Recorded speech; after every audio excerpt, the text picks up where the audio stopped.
Welcome to the Girl Speaks podcast. And I'm so excited that you're joining us for today's conversation. And I have a very special guest. So I'm going to let her introduce herself and we're going to get into the episode. Word. Oh. cut it out. But hey guys, it is Belma's twin here. I know she did come out of the one. Where have you been? Sorry. But yes, it is Belma's twin, Naomi here. And what do I do? Who are you? Who am I? I am a girl after God's own heart. But yeah, honestly, I'm just a girl trying to live life, love life, and exist, in this troubled world that we're in. I'm a financial analyst by day, love a girl by night. Don't let your mind go too far. On the weekends, I have my camera out and I'm trying to show you guys my world. Our content creator. Through, the world through my eyes. So yeah, that's a little bit about me. Nice. Well, guys, as you know, this month's episodes are dedicated to all things sisterhood, all things friendship. And we're excited because our conversation for today is going to be surrounded about managing long distance friendships, friendship breakups, journey to restoration, and all the things and whatever else may come up. So, where do we want to begin? So I think I told you, I started the episode on a whim, and then I was like, oh, we'll just have a different episode where we kind of talk more about just friendship, all of that. So I guess maybe we can start with how we know each other to begin with. Do you want to go? Like I said, we're twins. And I know our parents didn't cheat on it either. It's a weird way. I think God was planning on putting us in the same womb, but I don't know. Just Angel Gabriel, when I catch you, it's on sight because this is your fault. But yeah, something happened, and then we were separated into two different families.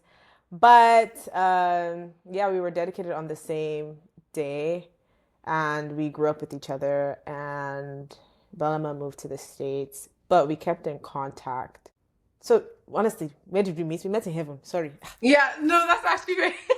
That's where we met. We met on the way to the earth. And if I can, I'm actually gonna I feel like I have that picture somewhere. So if I find it, I'll include the clip here so you guys can see.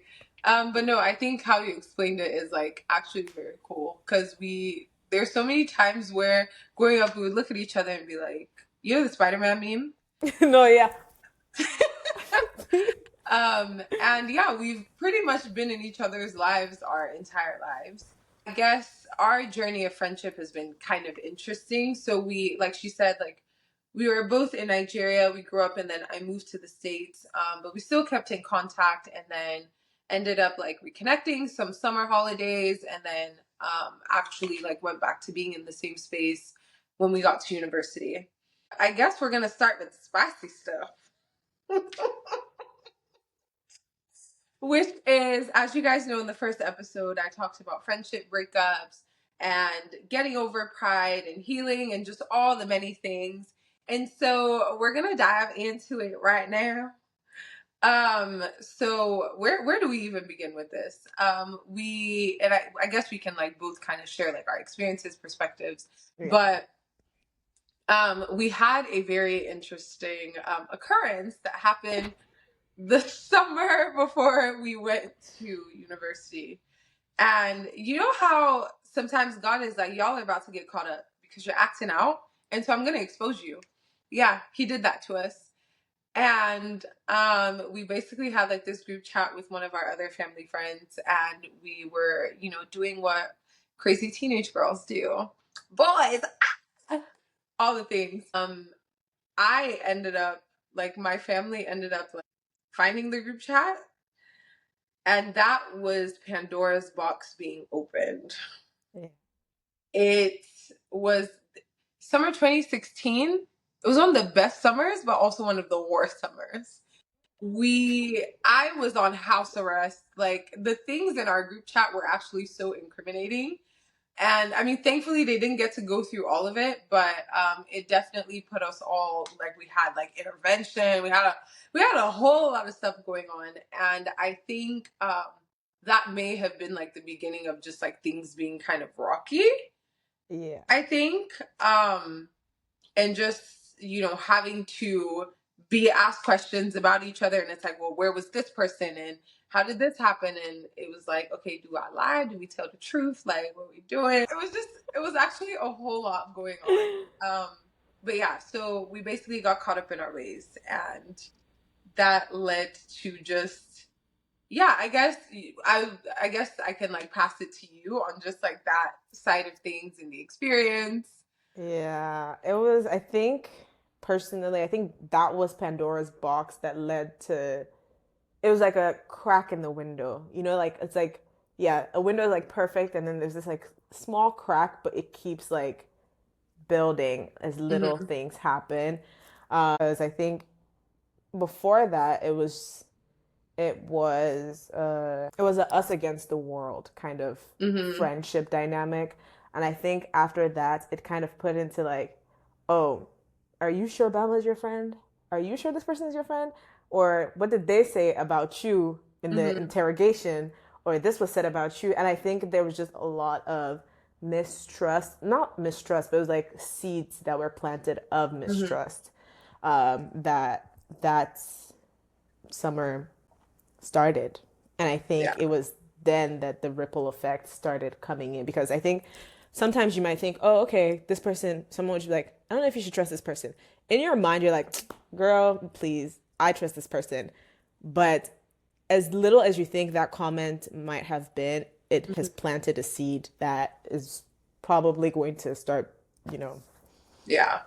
ricocheting. Kind of walked through some stuff in like the previous episode, but to kind of get everyone up to speed, if you didn't watch the last episode, so you've known our history, we've been friends literally our entire lives, and then got to this point where there were just like things were just tense, and like she explained, like it was like almost like seeds of mistrust were sown, and that kind of opened the door to like second guessing and things like that.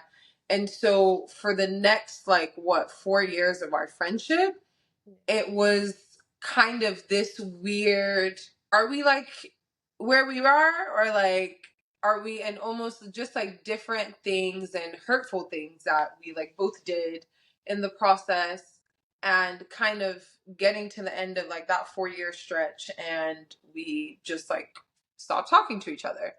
um and that was like its own like back and forth kind of like situation. Like, how I know for me, going through that, it was just like, because some of the like seeds of mistrust, it was never actually clear, but Mm-hmm. I know like I would ask her, I'd be like, hey, like, is there something like going on, are there like things, are there like, is there something I don't know? It just never got addressed. Yeah. um and I guess through those 4 years, it kind of just built.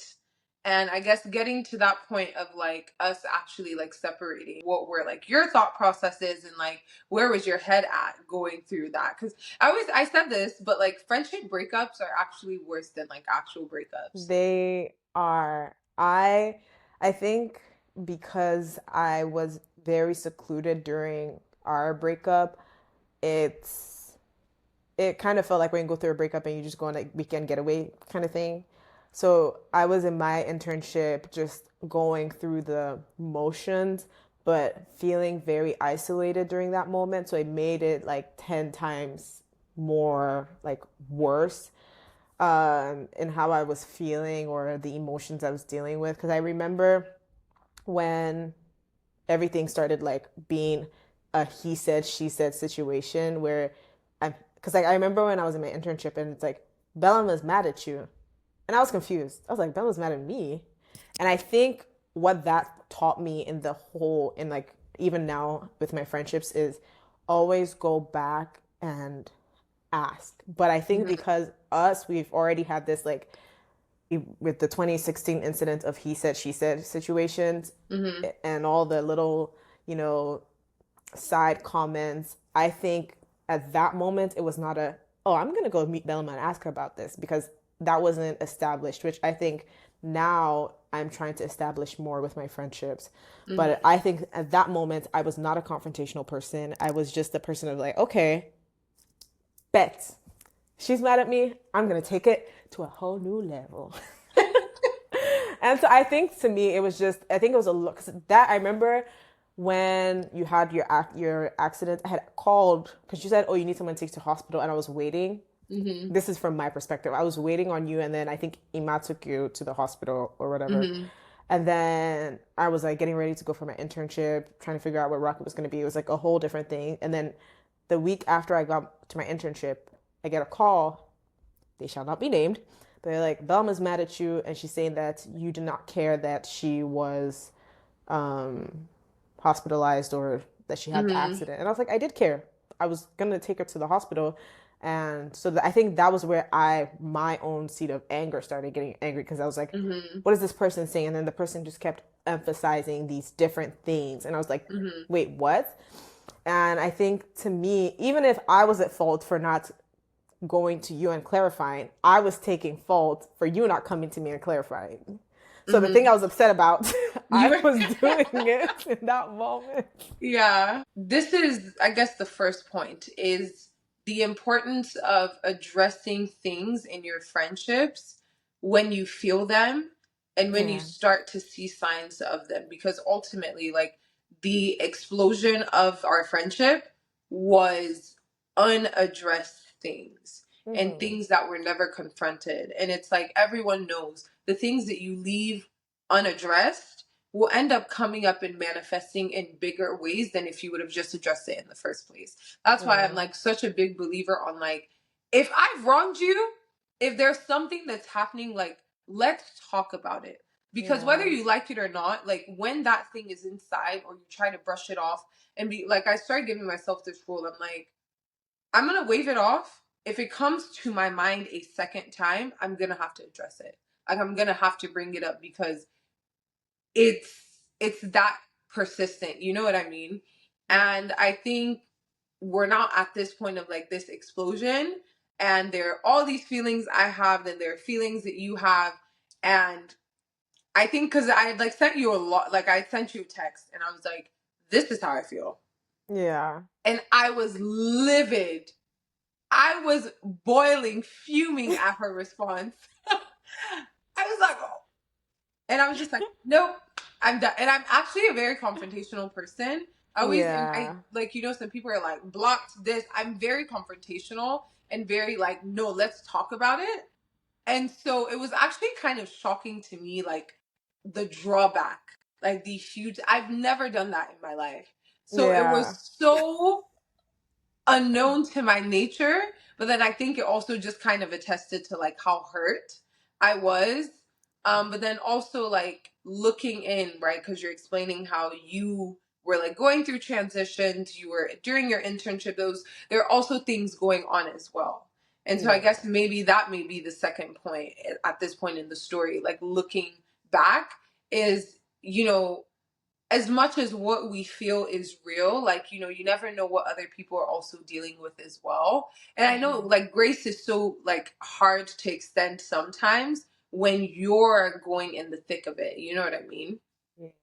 I think when also it's uh because of how deep our friendship went, because it transcended friendship, it was family wise. Mm-hmm. I think because of how deep it went, the hurt felt deeper. I Yeah. think something I would have been upset about with other friends, I think with you, if even if it's little, it'll tick me off 10 times more. And I Mm-hmm. think that was why the breakup was so intensified, because the emotions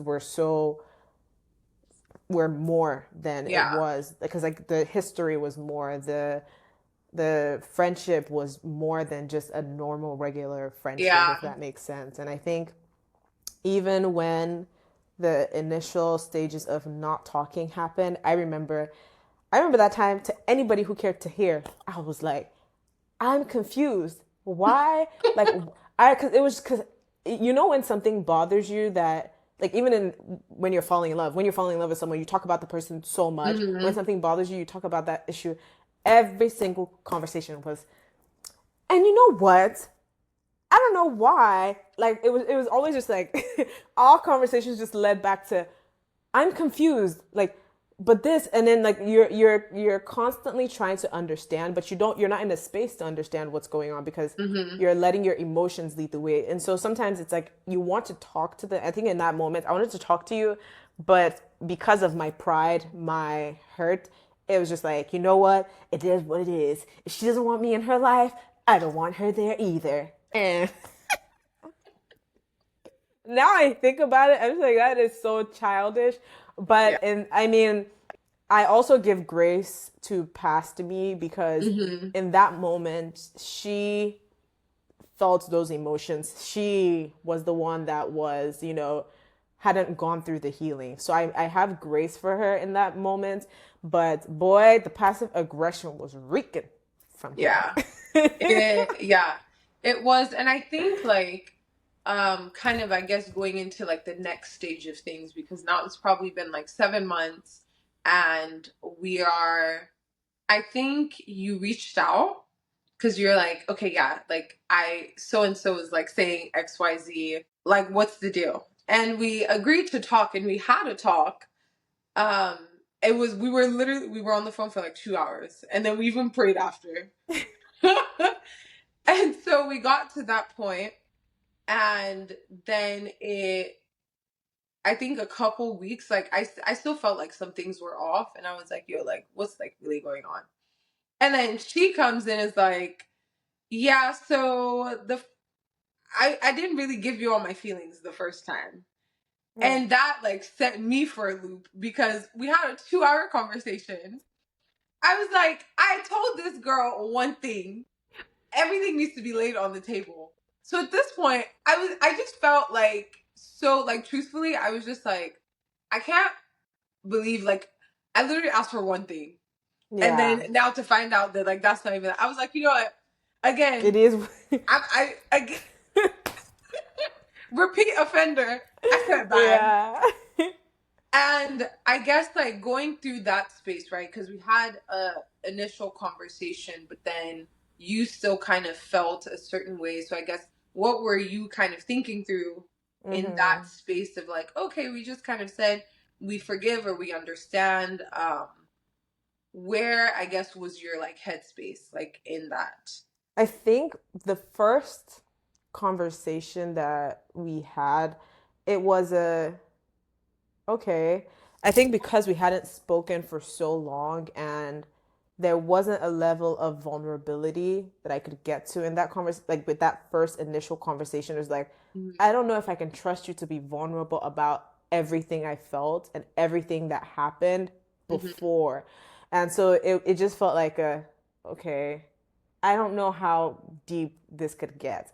But I think after the first conversation, I remember talking to Philip about it, and I was just like, I don't think I, said everything I felt in that conversation. And he kept asking me like why, and I was like, because I didn't feel comfortable enough. I didn't know what was, because I think in the next conversation it was like everything that was laid out. Like Mm-hmm. this was what this family member said.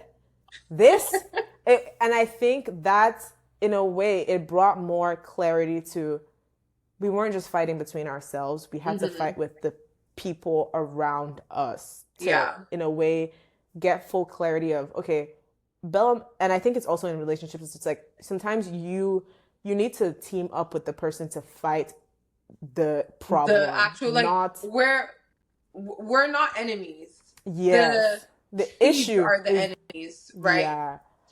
So I think after the first conversation that we had, it was a thing of, Philip was like, yeah, you have to be, if do you want this friendship to continue? And I think even after that first conversation, there was still, and I think this is why I'm very, very picky with neutral friends now. Mm-hmm. I think people who are very neutral in friendships, I'm very wary of them because it's call me out and tell me I'm wrong and I should go and apologize to my friend. Yeah. Don't make it seem like, I don't know, I think you should just leave it there because like now you're trying to make it seem like I don't like you're putting what's it called, like question marks Yeah, and there's like there. also not that level of accountability almost Mm-hmm. because I was like for me on the other end, so to fast track, that initial conversation happens, we split again, and then like months later you like send me a text and absolutely I was just like uh, uh, uh, uh. I just I was like nope, I'm not even Yeah. responding. And Ugo literally looked at me and he was like, get over yourself. Like, this is pride and you need to get Mm. over it. And he actually said, he was like, don't talk to me until you figure that out. The way my jaw dropped, I Called said, out.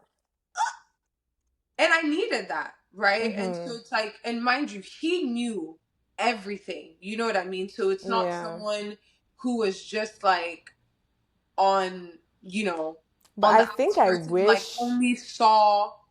all of our friends, not to throw the blame at them, but I wish when the initial problem happened, I wish friends, family, everybody was like, Mm-hmm. we're not playing with you guys until you guys figure out your stuff out. Yeah. And I think that's, but at the end of the day, still, it was still, voices in the air.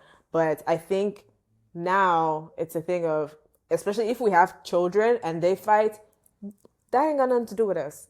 Yeah.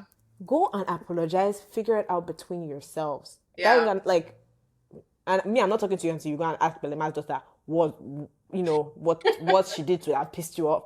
Like, figure it out. Yeah. Because I think to me it's made me realize that, you know, me and you's friendship, as much as we were family friends, we were friends outside of being Mm-hmm. family friends. Yeah. Because it's like, dang. I realized I was in that moment I realized Bellama is so intertwined with my life. Like the fact that we were not there for each other's graduation till this day is a sting in my memory. That's dang, like I missed out on because I was there for your high school graduation. Mm-hmm. There were certain milestones in our lives that I knew, and I still that time space or that time period that was so empty in Yeah. my memory now. It's like I this can't happen again. Yeah. This I think that was, and I think even the second time we had the conversation after that or before that, I started going to therapy, which I think impacted how that conversation or how our friendship Mm-hmm. went after. Because I think that was when my heal. Because the first conversation, I don't think I had healed Mm-hmm. fully. So I didn't. I wasn't even in a place. Even if I said, "Oh, I wasn't vulnerable," I couldn't have been vulnerable Yeah. because there was no healing that had started at that moment Yeah. for me. Yeah. Um, And it on the flip side, I found myself in two interesting spots like both times. Because I've been so affected that like for months at my job with like my upline, I was like, yeah, like I'd be like, I'm so open, and it wasn't until because this was after that second initial like that first conversation, and then it was like actually, nope, like yeah. I wasn't, and I was so hurt because that time yes, I was still hurt, but I was so willing to open the door again. Mm. And I had like had that conversation like wholeheartedly. And then it was just like, wow, okay, like back here again. And so without knowing, I had actually built up a wall because I was like, yeah. And she literally looks at me, she's like, you say you're so open all the time, but you're not. And that was when I realized like how deeply rooted my hurt and offense was, that I had kind of been icing out other people who were trying to be there for me in my life. Um, but I think on the other side of things, I think like my biggest takeaway through it, because especially when you sent me that text, it, I like sat on it and I think I responded initially and I was like, I'll, properly address this like when I'm back in town.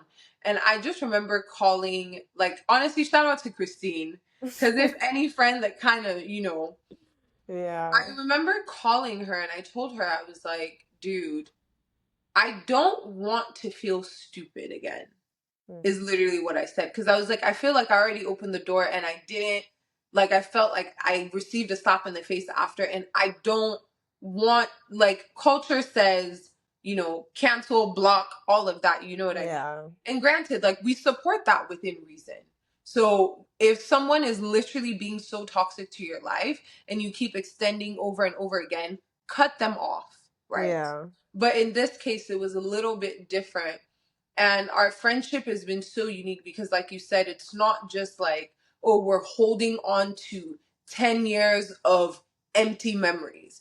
It's Mm-hmm. 10 years of evolving, and not just like, relationally, but spiritually as Yeah. well. Like, I always say this. I remember, like, literally being not even 6 years old under the sheets reading the book of Revelation in the dark. Like, Yeah. what were we do? Like, and so it's like, that was deeply rooted from a young age to going through one of the hardest seasons of my life and walking through serving at church with you, growing with you, pouring out our hearts in the place of worship.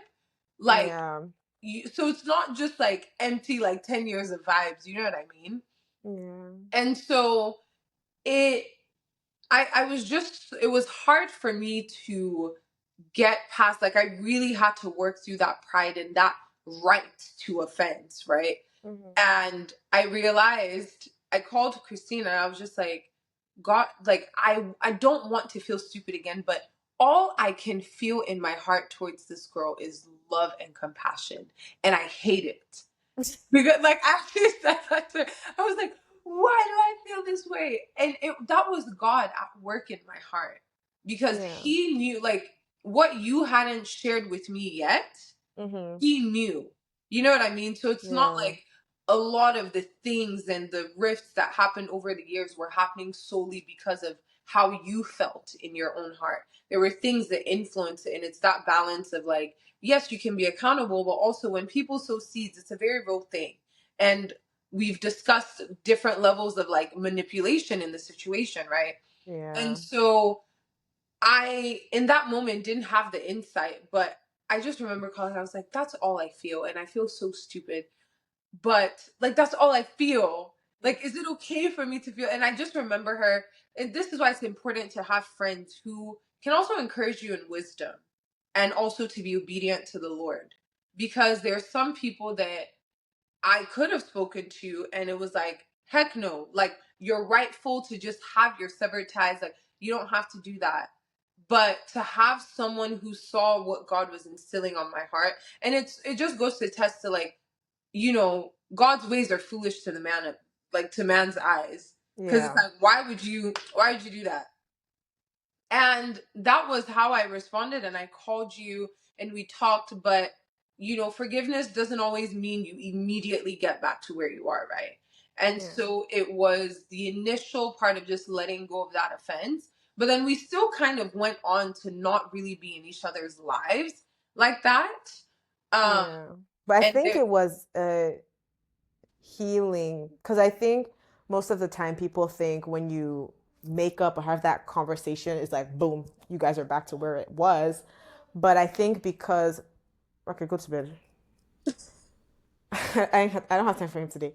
I think it's because of how people just I have this expectation, but I think for when I was going back into this trying to reunite, I one thing my therapist had told me at the time was don't expect for a fast built friendship because you guys are going to restart your friendship again. And mhm, I think that going into that, people would just automatically think, okay, we separated, we're back, things are going to get back to normal. And it's mhm, not. You have to heal. And I think with that healing, there you'll have to get vulnerable again. You learn yeah, to trust again, learn to love again. And I think you would have to, obviously, because time has passed, you have to relearn this new mhm, individual that you've met because the person is not the same person you had the breakup with or you were yeah, friends with. This is a whole new individual now. And yeah, so I think it's also relearning that person in the mhm, process. yeah. No, for sure. Which I think was like a slow and gradual thing. And Mm-hmm. I think I was even still so guarded because I think the actual place where I can say restoration could begin was around like my engagement time, because that was Mm-hmm. when you were like, yeah, like we're cutting it and we're getting to the jump. Like, let's really deal with the issue that's here Yeah. at hand. And it was like that season was just so, I think, interesting, because I Yeah. remember being so guarded that I was like, I don't even know if I want this person like part of like this moment. I think we had like talked about it when you Yeah. called me, because my mom was always just like, it's not, she's a real one. She's a real one. But She she was is. always like, "Oh, you should just like, that seems genuine." And I said, "Please just leave me alone. I don't want to hear nothing." But I remember, like, she's actually the reason you were at my engagement. I don't know if I think I told you Mm. that. She is the reason. I ain't even gonna hold you. Mind you, like, I wasn't even like, I wasn't sure that that's like what, because that was the day of my event. Yeah, because your And event, because I was like, I'm not sure if I should be there. Christine was like, you should definitely go if you still want a friendship with Thelma, because I think this would help you guys see in person. And so I was even nervous. I was like, like, I don't know if I belong here. I don't know if this person wants to see me. Let me just stay my stay. But yeah. Christine was just like, come, come. She kept encouraging me to come. And I was like, okay. And then I was there for your event, which put me back into this Houston space of he said, she said, because let's not get into that. Yeah. But I think even being there, it made me come to the realization of, yeah, this is not a war against Belema. This is a war against the voices, Mm-hmm. the what is the devil, the accuser of brethren. Yeah. That's what I realized, because I was like, because even in this moment when I'm trying to reconcile with my friend, I'm seeing other people step out and do something similar. Like, I'm just like, yeah, this is getting very messy. No, stay focused. And I think when it was time for your engagement, I remember I remember when you were, I think that night I was helping Christine set up, and I just felt so, I don't know, we weren't back, but it Mm-hmm. felt to me in my heart, it felt like we were, I was like, this is my sister's Mm-hmm. engagement. It felt so, I was like, yeah, this is where I'm supposed to be. I'm here for her. I'm excited. It just, the emotions came in that moment of, Mm-hmm. I really missed this person in my life. And I remember even when you got engaged, it was honestly a very emotional time. Like, it's your engagement, but in that moment I was like, dang, dang. I I think it made me realize, like, I am so glad I didn't miss out on this, on Mm-hmm. being here for her. And I was just like, I wanted so bad to be present and to show up for you in that moment, because I was like, Mm-hmm.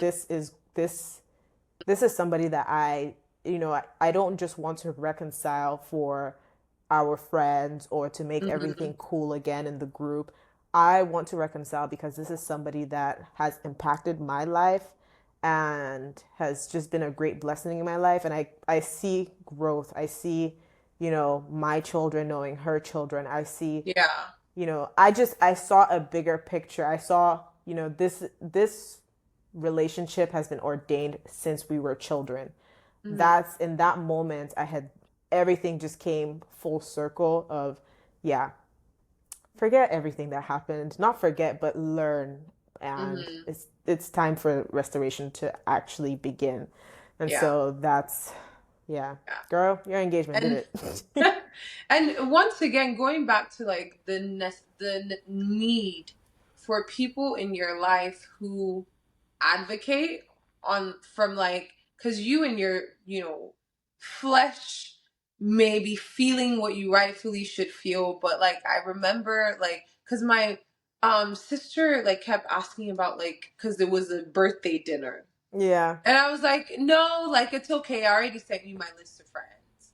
And my mom fought, like, I need you to understand, my mom fought for you.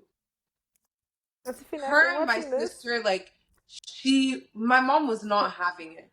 She said, I don't care what, who is saying, Naomi better be in that room. And that's yeah. how Deborah. Like, make sure, like, because Deborah is like dealing with me, then she's dealing with my mom. Yeah. And my mom's like, I don't want to hear anything about it.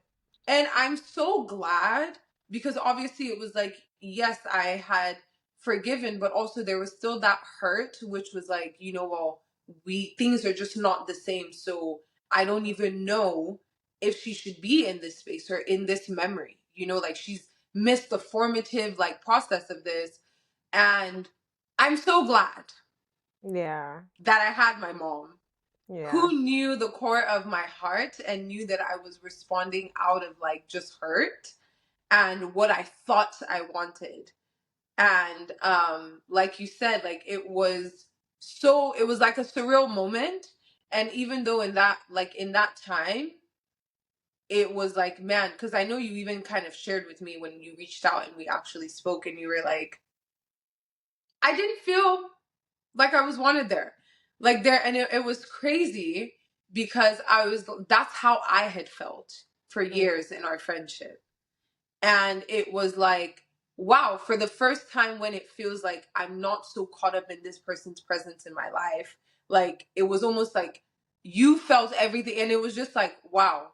And I think that probably shared like a mutual, like, Understanding of yes, where of each like, one had oh my been. gosh, like I never want to feel this way. I never want to make you feel this way.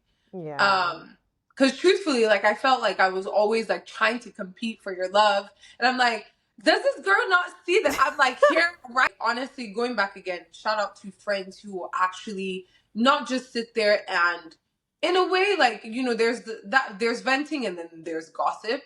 And it's like, stop talking to him about it. Like, you need to go. What you said, Philip said to you, will forever stay in my brain because, which I can let you explain it. Wait, which one? Is it the one he said before With or Because you were like, you came and you weren't feeling like how you wanted to feel, and you weren't even sure if you were gonna go for the dinner, and you were like talking to him, and he he told you, he was like, what did he say? He was like, I have my friends. I better go sort out what you have with your friends. And I remember like you said, even in the dinner when I was feeling uncomfortable, I remember that in that moment too, it was like I need to start asking people how to be their friend, which sounds like a very basic question, but to me, I can sit down on this couch and watch TV with you and I'm good. To some people, it could mean something else. Like, hey, I mm-hmm, want you to come out with me when I, like, say I have an event, I want you to show up for me. mm-hmm. And I think there's just so many ways, but I think it's all about communication because, like, in Yeah. that moment, I think when I think back to college, I was like, Belle was there for me. I sit down in Belma's house, we chill, like, or she comes over. I think to me in college, cooking was a love language for me. So whenever you came around or we were all in our apartment and I cooked, it was like, I'm loving these people. Yeah. That's it. Like, or it was just like, I don't know. I think since then, since college, I've started learning how people want to be loved or Mm-hmm. how, they desire to be loved and also reaffirming. Because as much as, we talk about the five love languages in relationships, I think it also applies to friendships. I Mm-hmm. think it's also, you have to reassure your friends with your words of affirmation. You have to show up, quality time, like hug your friends. I know some people are not huggers, but I think it's just Yeah. trying to love your friends the way you would love a partner. Because at the end of the day, like Philip said, he got his friends. Like he got his peoples. I realized then and there that I need to the same way I'm investing into this because at that point in time, me and Philip were I think a year in our relationship. I was like the way I'm investing time into this man, I need to invest the same energy into this friendship that I'm trying to rebuild because Yeah. it is just as important. No relationship should take predominance. I mean, unless you're a husband, Ugo. If you're watching this, you're ahead. But at the end of the day, it's just like I think after that it was just okay, I need to learn to be a friend again from scratch. Mm-hmm. Everything I learned before, put it aside. Just I put want it in to the trash. girl. No, and that like that mindset, I think I can definitely see like that, like as a breakthrough. And I Mm-hmm. think for me it was getting that phone call like 3 days after. She was like, I'm gonna let you bask, but we gotta talk. Mm-hmm. And calling me and being such a straight shooter, I had been dying for that level of forwardness from you. Cause that's all Mm. I was like, can you just let me know? Like, I know I feel something and I'm not crazy, but you won't tell me what it is. Yeah. And lo and behold, it was what I thought it was. And it was, I remember we like both cried because it was like, what the heck, man? Like 4 years plus, really, of rifts in our friendships solely based on people who are like supposed to be family. And it was very hurtful to know that it wasn't even like, I would have preferred if it was like an outsider who was the root of these things, right? But it was even Yeah. more hurtful to realize that it was in a place, and then also actually getting to talk and hash out like, you didn't know the lengths I had gone through to literally put myself on the line, where Yeah. like, for you guys to have context, we're both Nigerian. I have an African mother. Imagine me snatching my phone from her to try to run so I can erase it so nobody else Yeah. gets in trouble but me. And they're quick. She grabbed me like this. I said, But when our I tell perspective was Belma's telling y'all out. Oh, which was oh, y'all are in trouble. so Oh, oh. crazy. Because guess what happened? After my failed attempt to grab that phone, I literally ran. I jumped the fence from the backyard, went to my friend Symphony's house, logged into my iCloud, and erased my phone. Yeah, I I remember that. literally broke my mom's trust so much at the risk of like friends, because I was like, this is what matters to me right now. Let me die on the line, leave everybody else out of it. And I remember going home and I told her, I was like, here's the thing. I can mind for me, but other people's privacy and their things, like, it's not on my dime that has to come out. And I Mm-hmm. literally sat down and I told her everything that I done, everything that I said in the chat. I said I smoked She shit, said confessional. I smoked this, I drink that, I did this, whichever one you want to know. I gave her everything. Yeah. And so coming in, like, that's why, and me and Moyi had a conversation about this after, but it was like, no, when I told you I would lie for you, it's because I have told my mom, I literally said, I've told my mom everything about me. So if you want me to lie for you, there's what more can I heap on top of telling my mother I've lost my virginity and I've been Yeah. smoking weed and doing all of this under her nose? What more will pain her? So, and Yeah. like in that moment, right? I guess her response made so much sense, because she was like, "No, like, I'm just scared and I'm this," and it's like she doesn't know that I'm being for real. And so now going into the conversation where questions are being asked, I'm like, well, everybody said they don't want me to lie for them. I already told my mom everything. So if everybody wants to tell the truth, let's tell the truth. Let's lay down on the And table. it was just so crazy because even in the midst of that, and even like the misconception of like my mom's place, like my mom never talked to any of your parents about anything. Yeah. And so it was just like, she's always been rooting, and her thing was like, I want you guys to be better friends to each other and hold each other accountable. That was her concern. Yeah. And obviously in the process that was like misunderstood by other people, but like she's true to her heart and she knows what she stood by, because guess what, that lady been sticking by you till this day. And so it was just like, wow, like we finally got to the root. And going back to what we're saying, guys, like, don't Yeah. let these things fester, because this is what Don't. ends up happening. And then you get to your very wits end. And now we kind of move into this part of like relearning our friendship, like you said, regrowing with each other. And it's been slow and gradual. It's like, this is not how we pictured things. This is not how we pictured the weddings, the bachelorettes. Like, this is not how Yeah. we pictured anything at all. But there's now then that, like, you show up for the things that you want. And if you fight for someone, you fight wholeheartedly. And like you being there at my wedding and so present, and just like nothing else mattered, you know? And it was felt.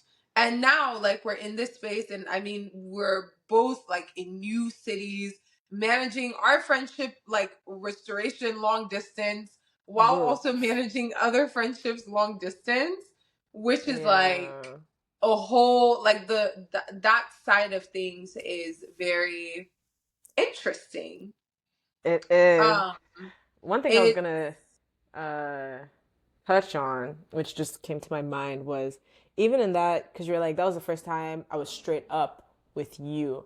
I think one thing that in friendships people need to do more is, I know people are like, let's trauma dump. But in the little trauma dumping, I think I hadn't fully processed my trauma to understand, because mhm, I think that's also a conversation we've had fairly recently of just like, this is my generational trauma. This is why I've done certain things in my life. mhm, Because I think before I was not a confrontational person, because in my family, I'm not a confrontational person. Not I mhm, was silenced, but she was silenced. But it's just, I never ever got that opportunity as a child, in mhm. my childhood, to speak up for myself or Yeah. become confrontational without it being shut down. And I took that into my friendships where I'm not confrontational, because it's just like, would this person really hear me, or are we just Mhm. chatting so that you can prove me wrong in a way? Yeah. And so learning about my trauma, learning about my like friends' trauma helps me to understand them more and in a way give them grace, because Mhm. now you know why certain things happened. Yeah. Not I will take accountability for it, but in a way it's like we both have knowledge of it, that we can Mhm. address it better in a Yeah. way. Or like for instance, even with Christine, certain things, it's like she knew I shied away from certain things, but she had that interaction with my family that she knows, oh, Naomi acts this way because X, Y, XYZ. Z. Yeah. And so it's easier to just call out behaviors like, hey, you're hiding something from me now. Tell Mhm. me. I can sense this. Tell me. And I think obviously going to therapy has helped me a lot, to just, now, even if it's an inkling, even if you hit my shoulder a little, I will tell you that shoulder hit, it kind of made me feel a type of way. I don't know what type of way it made me feel, but there was a type. And Yeah. it's there's so much clarity with my friendships, with interactions. And I think it also goes back to the Mhm. long distance friendships, even relationships. It's hard to process because conversations on the phone, you don't see body language. Yeah. Conversations in text, you don't see their facial expressions. So with long distance friendships, you have to go the extra mile to Mhm. explain yourself so nothing Yeah. is misinterpreted at Yeah. all. So I think a lot of people would probably be like, yeah, my friend is very low maintenance. She doesn't care. No, she does. Make Yeah. sure you explain, like, oh, you missed their call. Like, as Mhm. me, I try not to be on my phone, but if I miss a call, I try to say, hey, the reason I missed your call was because I fell Yeah. asleep, so that the person isn't just thinking you ignored them, because some people Mhm. might think that. And so I think long distance friendship, you have to go the extra mile Yeah. to just Yeah. show your heart Yeah. instead. No, and it's all about intentionality, especially like I think naturally as you become adults, you kind of find that you're going to end up navigating a lot more long distance friendships. Why? People get job promotions, people move, people People want get new married. people people get married a lot, they take them to Canada. So it's like that's where that intentionality like has to come. And I think Hmm. it's just been so cool that I think our refinding each other has like happened in the nature that it is. Yes. And just like, yeah, giving, like, there is, I guess I want whoever that may be watching this that is going through that kind of patch or is having that like struggle navigating through that, like, we're not here as like the perfect version of like coming through everything. Like, we are still in fact relearning each other because we've Mm. evolved so much even in the process. Like, she's been through so many things that she had to catch me up on. I was like, I'm about to fight Like so many different things have happened that have affected us. And so I guess like my hope with sharing and being so vulnerable about our experience is to let you know that it is possible, Yeah. and that it takes time. It's not an overnight process, like she said. It takes time, and also getting to that intentionality of recognizing like, what do I want to fight for? And it came to that realization of, this is someone I want in my life. Yeah. Like, screw everything else. Like, the type of person I want to be around my kids, this is who I want in my life, and vice versa. Like, and realizing, okay, in order to fight for something, it's called a fight for a reason. Yeah. Like, no one ever got victory because they just strolled up in the place and didn't have And to do took the anything. crown. Like what? It's an ever growing process, and Yeah. through it, like, we have grace and communication, guys.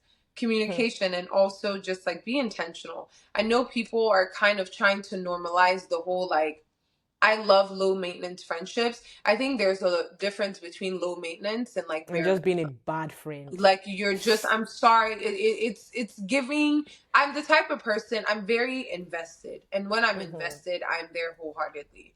And so even if it may not be every day or whatever the case is, like, there's a level of intentionality of just like, hey. Or if sometimes I have a friend and our friendship is so strong, but like we're always distant. Mm. And sometimes that check-in looks like me sending her a TikTok that's like counting down the days till we'll finally align our calendars. And Yeah. literally her response is like showing me she got engaged. I was Period. like, what? And so it's like there's just ways that you can still be intentional, and so don't grow lazy with your friendships either. Honestly. Like, you can't, because I'm so sorry, you can't be treating a man with all this love and care and then you treat your friends like crap. Like, I always tell Say people, that again.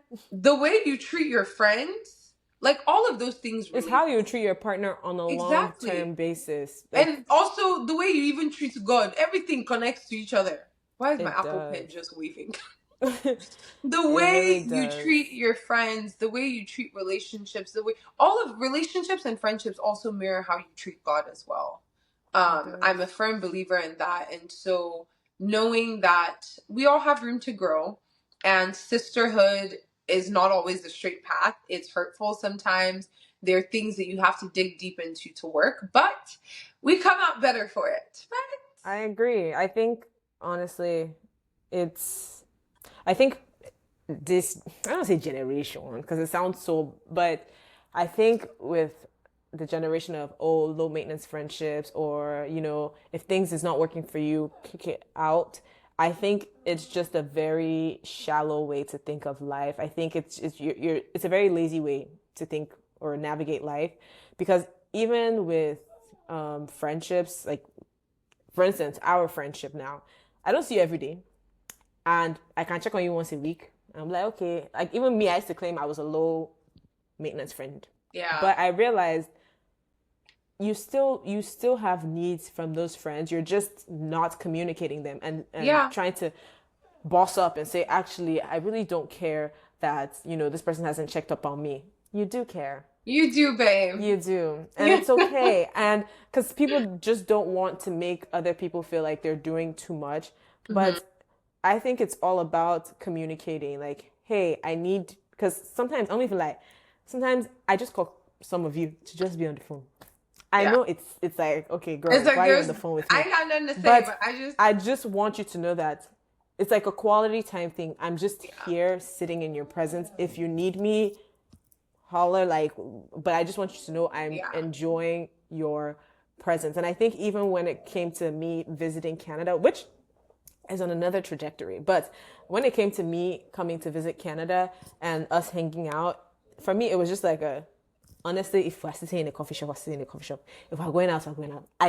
I don't care, as long as it's Yeah. just we're enjoying each other's presence. But not only the sitting at home, it's the going out is also important, because sometimes it's like, okay, I just sit down in my friend's house, we chill. Hmm. But I think it's also important to, you know, do something that your friend wants. Not every, like I think for me, it's easy for me just to sit down, watch Netflix, watch porn.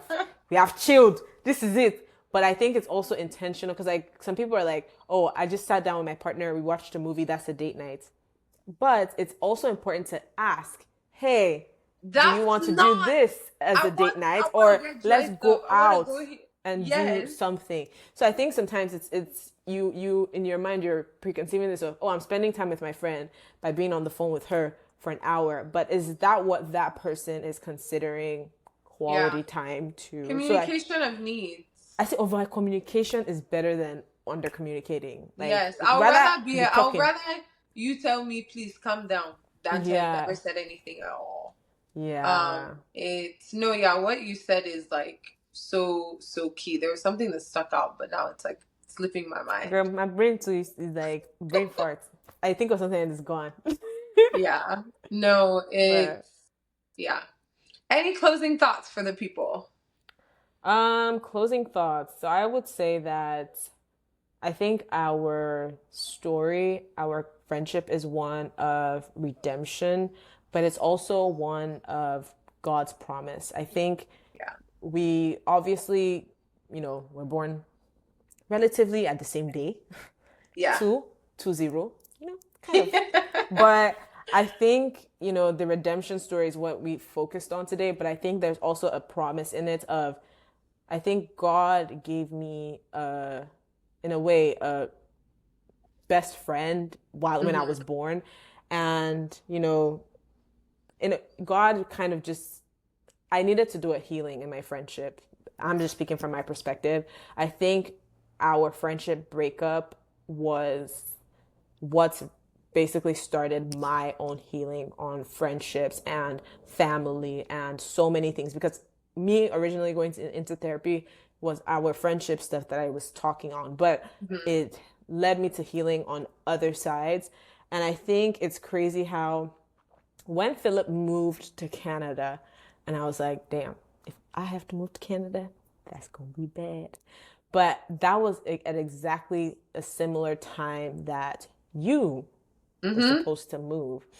And so it just kind of, it was like, now that I think of it, it's like, damn, God is so intentional. Because I kid you not, Philip was supposed to go to the UK. Not much people know this. So damn, I'm really spreading my man's business out here. But he was supposed to go to the UK. And he didn't have this conversation with me when they told him. He was just like, well, I'll just go to Canada, right? And I was like, Canada. But I think just thinking about how intentional, I always say everything works out as it's supposed to be. And it's not to give credits to the universe. It's like God literally designs everything to just Yeah. interlock how it's supposed to be. And it's crazy now that, the conversation of moving to Canada is there. It always feels like Velma moves somewhere and prepares a space of a welcoming, inviting space for me, that when I get there, I feel like I'm not so alone. Belema came Yeah. into this world, prepared an inviting space, and I was born a couple days later. Aww. And you came to the US, prepared a welcoming, inviting space, and then I moved. And I think it's also the same with Canada. And I remember in one of my TikToks, I literally said, I thought Philip being in Canada will make Canada feel like home, but it's more so having you there that makes it feel familiar. But anyways, thanks guys. I cried. Wow. Oh my gosh, that's actually so beautiful. And like, I mean, that is like honestly like an honor because, like I said, I don't take friendships are very dear to my heart. And I find that there's some people who find family in their friends, you know? And I Yeah. think we've truly found family in each other. I always wanted a younger sister. So, but it's, that's the why. It's these Mm-hmm. it's things like this where it's like I want to be a safe space for someone. God, like I know what it's been like to not have that. So if I can be that, like let me be a vessel in that way, And friendships is also a form of ministry of God's grace and his love for people It in your is. life. And so I'm deeply honored to be that. And girl, we waiting for you. Girl. Waiting for you in Maybe we Canada. should just get Trader Joe's and Targets. Build one No, for her. yeah, we'll start our own. I don't know how we're gonna do it, but we're gonna do it. Yeah. But no, there's definitely so much more that came up in my mind, but it's okay because this won't be the last episode. Purr. But thank you because I know, and mind, Thank you. just so some of you guys know, the way we've kind of unpacked some of this, we haven't unpacked together. I actually felt crazy asking you to do this. I was like, No, when you asked me, I was on the phone with my friend and I was screaming and I was like, oh my God, I'm doing a podcast. And he was like, wait, he was like, the Neil, you know that guy that does podcasts for like, I Love Is Blind, whatever. He was like, is that podcast? I was like, no, a better podcast. My friend invited me to do her podcast. What? And he was like, I was super excited because to me, it was like, that this is your platform. This is like where you're vulnerable, and for me, you're allowing me to get into your safe space. yeah, Bruh. Thank you. yeah. No, I love that. And I thank you for sharing so vulnerably and honestly as well. And you guys will be there along the journey. But yeah, no, there are definitely more sides to you that I would love to highlight because you are such a gem. And there are just so many strengths that I'm seeing, and I'm happy to be seeing you walking boldly in it. And the world is going to know about it. Heard. But But yeah, thank honestly, you guys. y'all better watch. Velma's what they call it? Not a flame. A flame in the making. I don't even know. I forgot. Flame in the making is a I flame forgot. forward. I'm telling you, I'm having brain farts. But this podcast is something in the making. It's definitely going to be something big. Belma is one of the most well-spoken people I know, and honestly, God speaks through you. I think you are a testament of, me, I'm trying to get back to the place of, trusting Christians, but Belma is one of the people that I see that lives out her Christianity with so much, grace and love. I don't really, in this world of Christianity, which is what I'm trying to get back to, there's not a lot of people that actually walk and live their faith like you do. And you